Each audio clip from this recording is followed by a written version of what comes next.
Richard spent years building a fortress to keep the pain out. But he forgot one thing about fortresses. They don't just keep enemies out, they keep the light out too. Sometimes you have to burn the suit just to feel the sun. We spend a lifetime running from the shadows, never realizing the truth. The monster isn't chasing you. It's wearing your skin. Welcome to Hollow Angels. Explore the reality.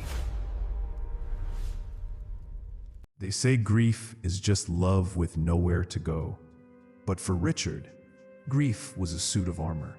Specifically, a royal blue Italian silk suit. In 2005, Richard had it all. A wife, Susan, 2 beautiful kids, a deputy manager position.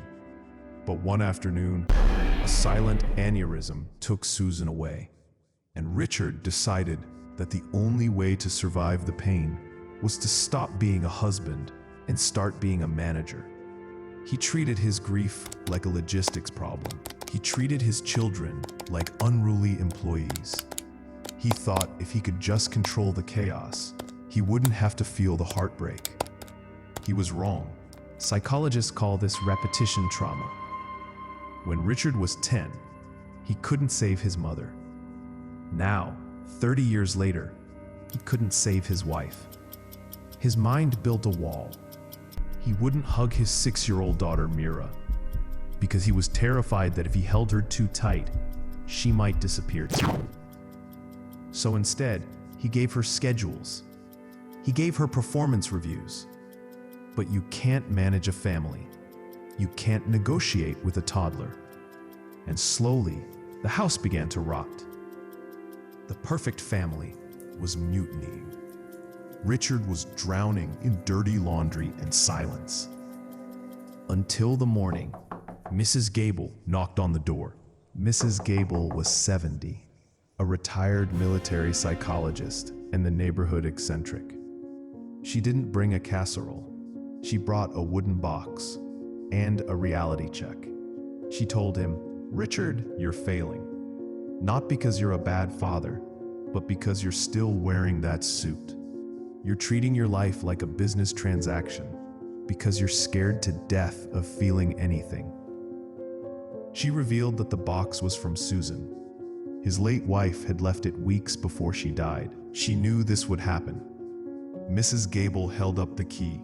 She said, "The plan is simple. This box contains your inheritance. But you don't get the key until you complete the 3 days of Dad. Day 1, feed them something that isn't burnt. Day 2, make them laugh. Day 3, tell them the truth."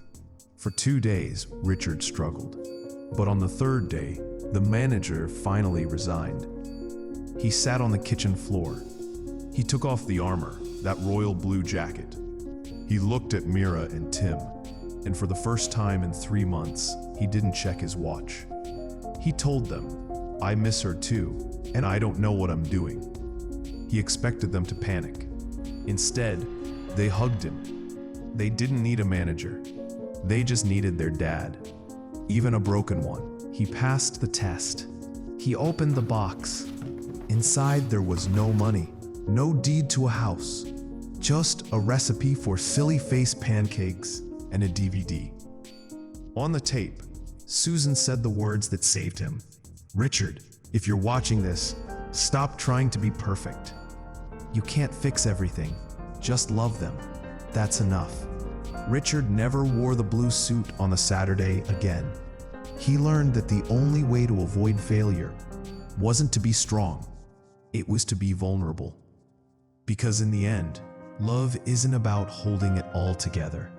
It's about being brave enough to fall apart together. The story ends here, but the echo remains. Join the reality. If you're ready to see what lies beneath, subscribe. You are one of us now.